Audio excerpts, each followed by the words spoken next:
사순절 중에 마지막 절정의 주간인 종료주일과 고난주간은 구원의 본질을 다시금 되새기면서 구원의 확신을 가지고 구원에 합당한 삶을 살겠노라고 고백하는 삶을 촉구하고 그 자리로 안내하는 데 유익한 절기이며 시간이라고 할 수가 있습니다. 어떤 시대를 막론하고 또 어떤 상황이라 할지라도 퇴색되지 않는 구원, 변질되지 않는 구원의 본질을 아주 자세하게 풀어놓은 성경 말씀들 중에 오늘 설교 본문인 에베소서 2장을 통해서 구원의 본질에 대해서 우리가 다시 한번 되새기기를 원합니다. 오늘 설교를 통해서 구원의 확신을 다시 한번 가지시고 또 내 주변에 아직도 예수를 알지 못하는 그들에게 구원의 본질을 잘 안내해 줌으로 인하여서 이번 고난주간이 또 한번 하나님께 영광 올려드리며 신앙으로 다시 한번 일어설 수 있는 기회가 될 수 있기를 소망합니다. 오늘 말씀은 1절부터 7절까지가 헬라어 원문에 보면 한 문장으로 되어 있습니다. 우리 번역된 개역 개정판에는 1절부터 7절까지가 따로 단절되어 있는 것처럼 보이시지만 원문에는 긴 문장으로 되어서 한 문장으로 되어 있습니다. 1절부터 7절까지가요. 여기에 이제 주어를 살펴야 되겠죠. 주어는 4절에 나와 있는 긍휼이 풍성하신 하나님이 주어입니다. 하나님이 누구를, 목적어를 보면 너희라고 번역되어 있기도 하고 어떤 데서는 우리라고 번역된 부분이 있습니다. 바로 그 자리가 목적어 자리입니다.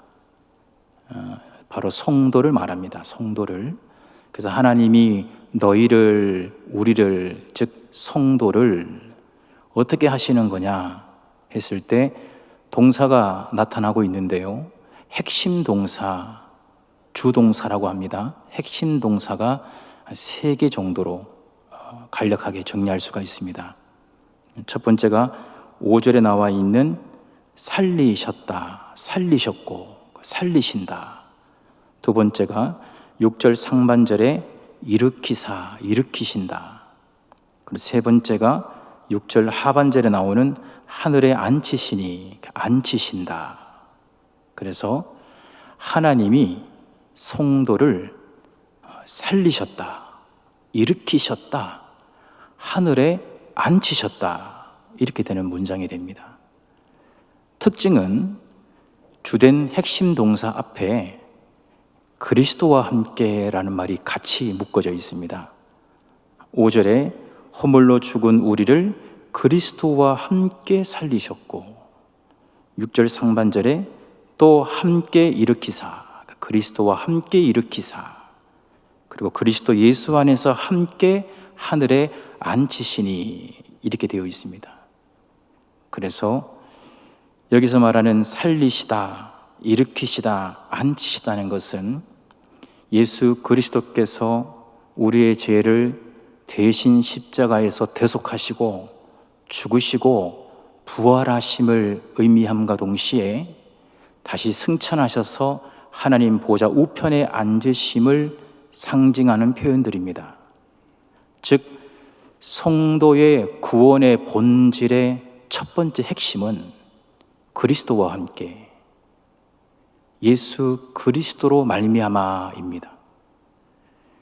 나의 죄를 예수 그리스도가 죄가 없음에도 불구하고 예수란 이름에 담겨 있듯이 자기 백성을 그들의 죄에서 구원하시기 위하여 메시아로, 그리스도로 이 땅에 오셔서 십자가에서 죽으시고 부활하심으로 말미암아 우리에게 새 생명, 부활의 생명을 주셨고 부활하신 이후에 승천하셔서 하나님의 보좌에 앉으심으로 말미암아 궁극적으로 우리에게 또한 눈에 보이는 물리적 현상의 스카이 하늘이 아니라 하나님이 만드신 헤븐이라고 하는 저 천국으로 이끌어 올리셔서 우리로 하여금 영생을 주시고 하늘의 영광을 누리게 하시고 영화를 누리게 하시겠다고 하는 것입니다.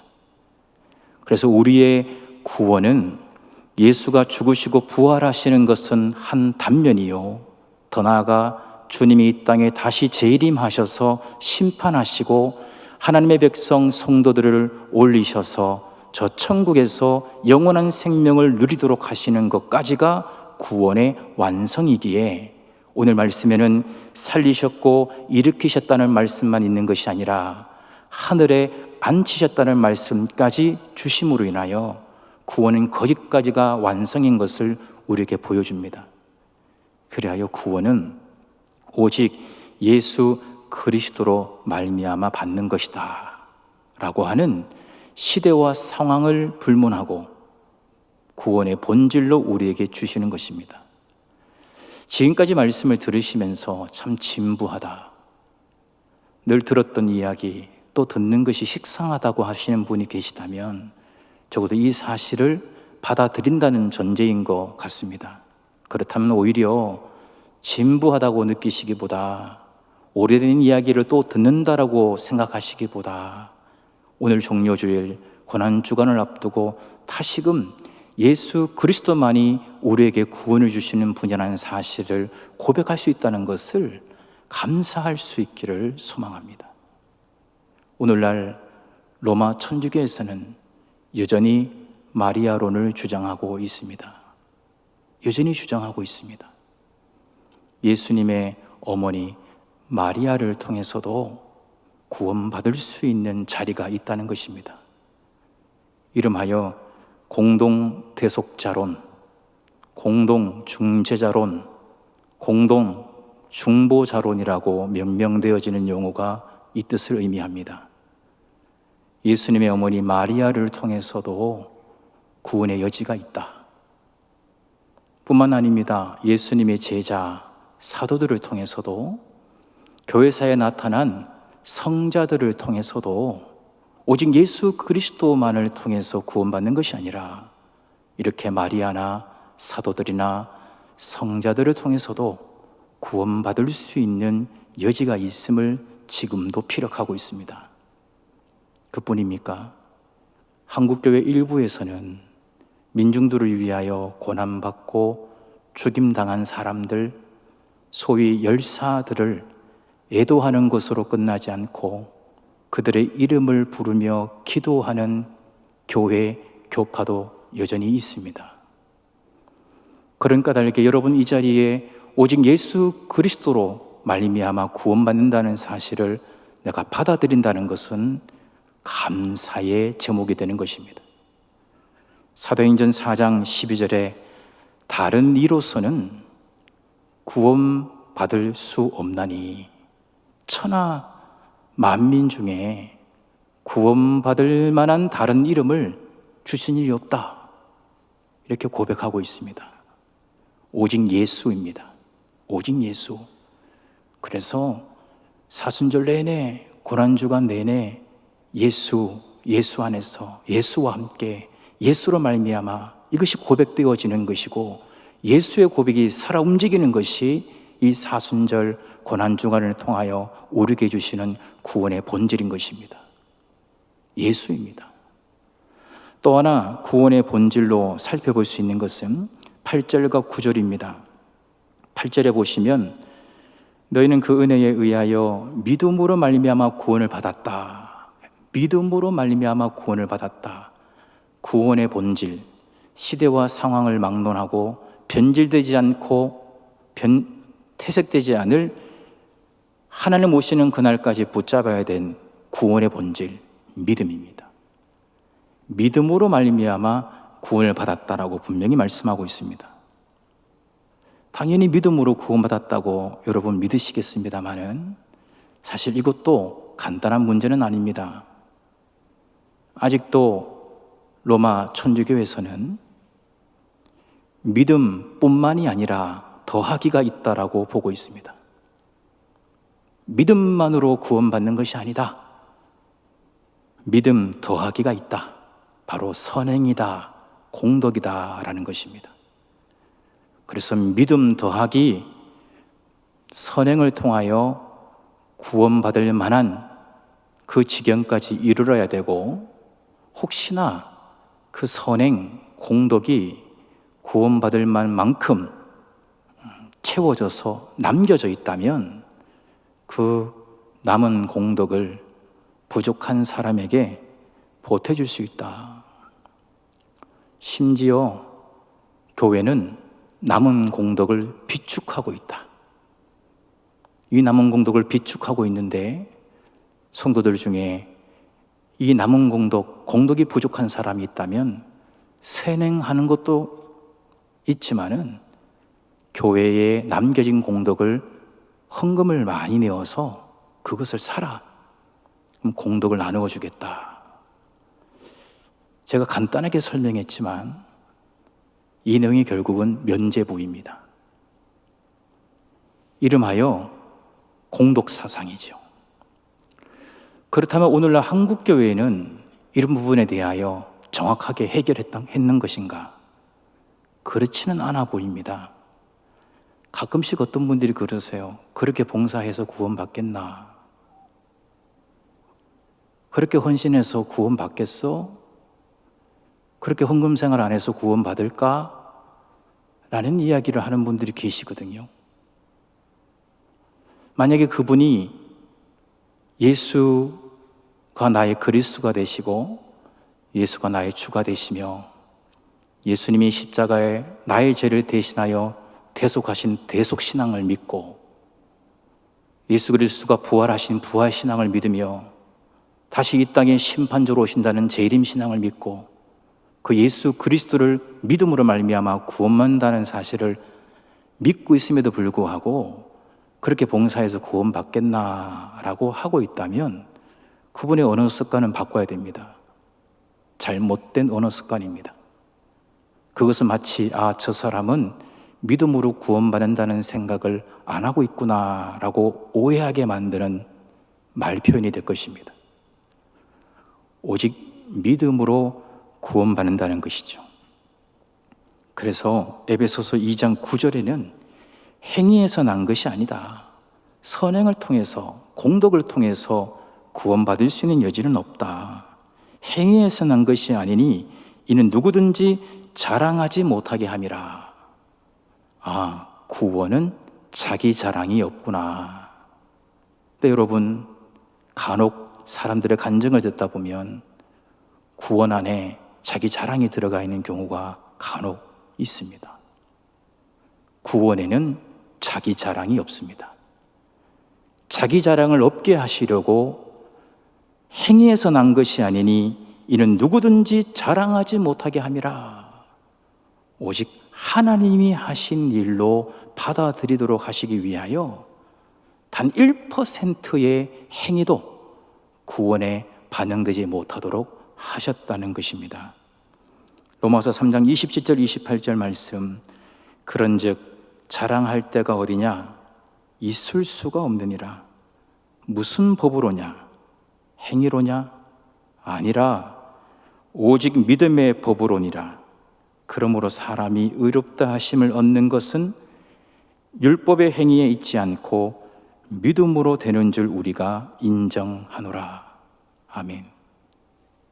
그래서 이런 행위는 구원을 받기 위한 조건이 아니라 구원받은 기쁨과 감사의 결과이겠죠.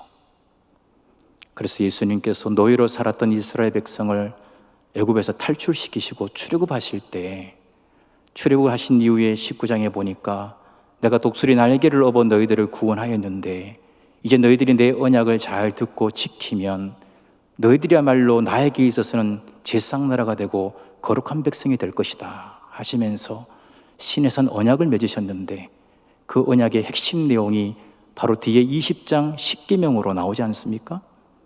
그 10계명의 소들은 이렇게 시작됩니다.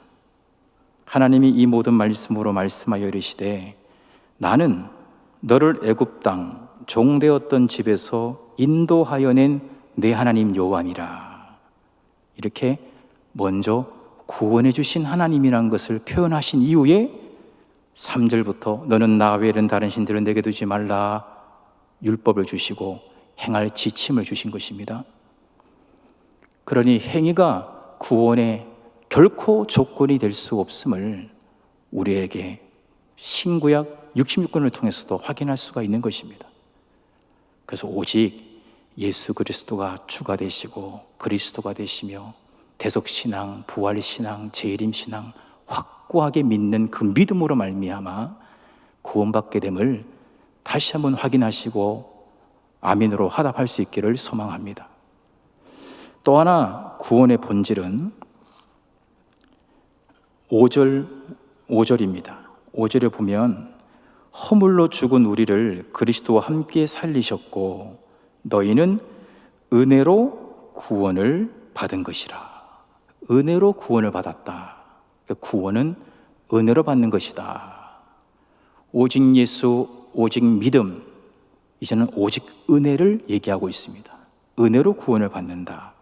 7절에 보니까 이는 그리스도 예수 안에서 우리에게 자비하심으로써 그 은혜의 지극히 풍성함을, 은혜의 지극히 풍성함, 쉽게 풀면 은혜를 주시는데 너무너무 크고 넘치는 은혜를 주시는데 그 은혜로 말미암아 오는 여러 세대, 미래 세대, 지금 예수를 나의 구주로 고백하지 아니하는 사람, 미래의 예수를 믿어 하나님의 성도가 될 미래 성도에게까지 나타내게 하라 하심이라.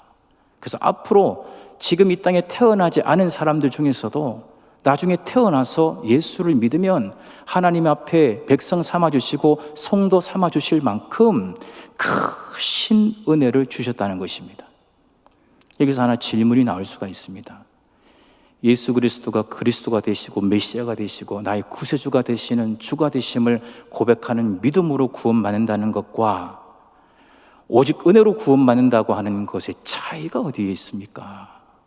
오직 믿음, 오직 은혜는 알겠는데 믿음으로 구원받는다, 은혜로 구원받는다, 이 차이가 어디에 있습니까? 이 부분을 정확하게 이해하지 않으면 한국교회의 다른 교파들과 헛갈리게 됩니다. 여기서 8절에 보시면 그 은혜에 의하여 믿음으로 말미암아 구원을 받았으니 라고 되어 있습니다. 은혜에 의하여 정확한 문법적 해석입니다. 믿음을 가지려면 은혜를 받아야 된다, 이런 뜻입니다. 은혜가 임해서 믿게 되어졌다, 그런 뜻입니다. 믿음의 역사는 은혜의 역사라는 것을 말해주는 것입니다. 그러면 내가 믿었기 때문에 구원받았습니다 라고 하는 말도 맞지만, 내가 믿었기 때문에 구원받았습니다 라고 하는 말도 맞지만, 내가 은혜를 받았기 때문에 믿게 되었습니다 라는 말도 맞는 것이죠. 다시 정리합니다. 내가 믿었기 때문에 구원받았습니다 라는 것도 맞지만, 내가 은혜를 받았기 때문에 믿게 되었습니다 라는 말도 같이 이해를 하셔야 되는 것입니다. 즉, 내가 믿겠다라고 의지를 가지고 감정을 가지고 이성을 가지고 믿겠다라고 하는 것 그 이전에 하나님의 은혜가 임했기 때문에 나의 지성과 감성과 의지가 작동이 되어서 예수가 그리스도시고 예수가 주라고 하는 사실을 믿고 고백하게 되었다는 것입니다. 이것이 왜 중요한 것입니까? 그 말이 그 말인 것 같지만 왜 중요한 것입니까? 여전히 오늘날 로마 천주교에서는 은혜, 하나님의 은혜에 더하기 또 뭐가 있다고 보고 있어요. 그래서 이것을 신인 협력 사상이라고 합니다. 신인 협력설. 이것은 한국교회 또 다른 교파도 이것을 따라가고 있습니다. 하나님과 인간 사이에 협력하여 구원을 만들었다는 것입니다. 인간이 타락했다는 것은 인정하지만 그래도 하나님이 주신 자유의지가 여전히 작동되고 있는데, 타락한 인간이라 할지라도 그 자유의지 안에는 그래도 하나님이 은혜를 주셔서 내가 너를 구원하겠다 하고 은혜를 주시면 내가 타락했지만은 그 정도의 의지는 갖고 있다. 예, 하나님이 나를 구원하시려고 은혜를 주시는군요. 그럼 제가 손 내밀게요 하는 내 안에 자유의지 안에는 타락했지만 그 정도의 의지와 힘은 갖고 있다고 보는 것입니다. 로마 천주교만 그렇게 보는 것이 아니라 한국교회 기타 교파들도 이걸 받아들이고 있는 교파들이 있다니까요. 우리 세문안교회는 대한예수교 장로의 통합은 더 나아가 종교개혁 뿌리를 두고 있는 개혁신학의 개혁교회들은 인간은 전적으로 타락했다라고 받아들이고 있습니다. 인간이 아무리 몸부림친다 할지라도 하나님의 구원의 은혜를 내 이성과 감성과 의지를 가지고 받아들일 수 있는 힘이 도무지 없다. 전적으로 하나님의 은혜로만이 내가 구원을 받는다 라고 믿는 것입니다. 이 사실을 믿으시면 아멘 하십시다. 이 사실을 믿으셔야 합니다. 그래서 에베소서 오늘 읽었던 8절에는 그 은혜에 의하여 믿음으로 말미암아 구원을 받았으니 이것은 너희에게서 난 것이 아니다. 조금도 너희에서 난 것이 아니다. 이걸 다른 말로 표현하면 하나님의 선물이다. 하나님의 선물, 하나님의 은혜라고 말씀해 주고 있는 것입니다. 바울이 구원받은 백성답게 구원의 본질을 가지고 살아가는 동안 늦게 믿은 사람이지만 일꾼 중에 일꾼, 사도로 부르심을 받아 주의 일을 감당할 때에 에베소서 3장 7절에 이렇게 고백했습니다. 이 복음을 위하여 내게 주신 하나님의 은혜의 선물을 따라 내가 일꾼이 되어노라. 구원받을 때뿐만 아니라 구원받은 이후에 사도라고 하는 놀라운 직분을 가지고 하나님 나라를 섬길 때에 여전히 그는 하나님의 은혜의 선물을 따라 사도직을 감당하고 있다, 일꾼직을 감당하고 있다, 목사직을 감당하고 있다, 장로직, 권사직, 안수집사직을 감당하고 있다고 고백하고 있는 것입니다. 여러분, 바울은 빌립보서 3장 5절에 보니까 히브리인 중에 히브리인이죠, 율법 중에서는 바리새인이다. 혈통이 좋다 그 얘기입니다. 당대의 혈통으로 따지면 바울 앞장설 사람이 없다. 사도행전 22장 3절에는 가말리알의 문화생이라 그랬습니다. 학벌이 탁월하다는 거예요. 학벌이 좋다는 거예요. 학벌이. 사도행전 22장 28절에는 로마 시민권을 가진 자라고 얘기합니다. 법적 권리를 가지고 있는 로마 시민권자였다는 것이죠. 세계를 제패하고 있었던 그 로마의 시민권자였다는 것입니다. 그러니 바울은 예수 믿고 구원받은 이후에도 순간순간 나 혈통 있는 사람이야, 나 배운 사람이야, 나 권력이 있어, 권사가 있어 할 수도 있을 텐데 그는 여전히 일꾼으로 부름받아 주의 일을 감당하면서도 늘 하나님의 은혜의 선물을 따라 나는 이직을 수행하고 있습니다. 겸손히 고백했다는 것입니다. 왜입니까? 구원의 본질, 신인 협력하여 구원받는 것이 아니라 나는 전적으로 죄와 허물로 죽었던 사람인데 그야말로 하나님의 은혜로 말미암아 예수가 그리스도이심을, 예수가 주가 되심을 믿게 하신 이 하나님의 전적인 은혜로 말미암아 구원받은 백성이 되고 구원받은 백성으로서의 일꾼을 감당하고 있으니 난 여전히 나의 나 된 것은 하나님의 은혜이지 혈통도 아니요, 학벌도 아니요, 세상의 권세와 부귀영화가 아니라고 철저하게 신앙 고백을 하고 있는 것입니다. 여러분, 왜 이렇게 하나님은 유일하신 아들 예수를 이 땅에 보내셨을까요? 왜 그렇게 풍성한 은혜를 부어주셔서 죄와 허물로 죽었던 나를 은혜 주셔서 예수를 믿게 하셨을까요? 오늘 제가 1절부터 7절까지 주어가 된다라고 했던 바로 그 자리로 한번 돌아가겠습니다. 4절에 보시면 긍휼이 풍성하신 하나님이 우리를 사랑하신 그 큰 사랑을 인하여 되어 있습니다. 하나님이 사랑이시라는 것입니다. 하나님의 사랑이 너무나 커서 죄와 허물로 죽었던 우리를 보실 때마다 그 사랑이 너무나 커서 그 사랑 때문에 어떤 마음을 가지셨느냐? 긍휼한 마음, 불쌍히 여기는 마음을 가지셨다는 거예요. 하나님의 사랑이 너무나 커서 죽을 수밖에 없는 우리를 보실 때마다 불쌍하다, 불쌍하다, 긍휼히 여겨 주셨다는 것입니다. 그래서 예수 그리스도를 약속대로 메시아로 보내셨고, 저항할 수 없는 불가항력적 은혜를 부어주셔서 예수가 나의 주가 되시고 그리스도가 되심을 믿게 하셨다는 거예요. 그래서 여러분, 다시 한번 핵심으로 돌아가면 하나님 사랑입니다. 하나님 사랑해요. 하나님 사랑합니다. 작년보다 더 사랑합니다. 어제보다 더 사랑합니다. 이전보다 하나님 더 사랑해요. 아직도 우리 가정에 예수를 알지 못하는 사람 있다면 하나님, 여전히 그 사람 사랑하시는데 자비를 베풀어 주세요. 긍휼을 베풀어 주세요.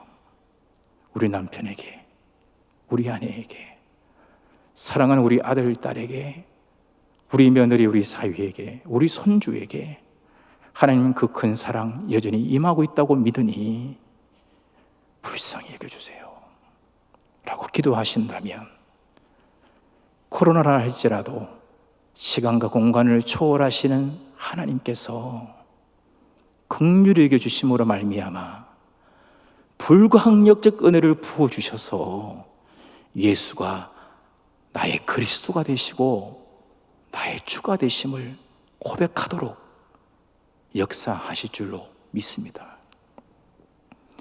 이렇게 은혜가 너무 감사하고 이 긍휼과 사랑이 너무나 감사하니까 10절입니다. 우리는 그가 만드신 바라 그리스도 예수 안에서 선한 일을 위하여 지으심을 받은 자니 이 일은 하나님이 전에 예비하사 우리로 그 가운데서 행하게 하려 하심이니라. 선한 일을 위하여 지으심을 받았다? 믿음으로 구원받는다 할 때도 행위를 얘기하지 말라고 그랬고, 은혜로 구원받았다 할 때도 신과 인간 사이에 협력할 수 없는 인간은 전적인 타락한 존재라고 분명히 말씀하셨는데, 어떻게 선한 일을 위하여 지음받았다라고 결론 같은 자리에 이 내용이 있습니까? 라고 질문할 수가 있겠죠. 바로 그리스도 예수 안에서입니다. 이걸 우리가 흔히 잘 아는 다른 말로 바꾸어서 인용해 드린다면 고린도서 5장 17절 그런즉 누구든지 그리스도 예수 안에 있으면 새로운 피조물이라. 이전 것은 지나갔으니 보라 새 것이 되었도다. 그래서 예수 그리스도 안에서 새 생명을 얻은 사람은 하나님의 그 사랑, 그 긍휼하심, 그 은혜를 너무나 잘 알기 때문에 나 어떻게 살면 될까 알프로?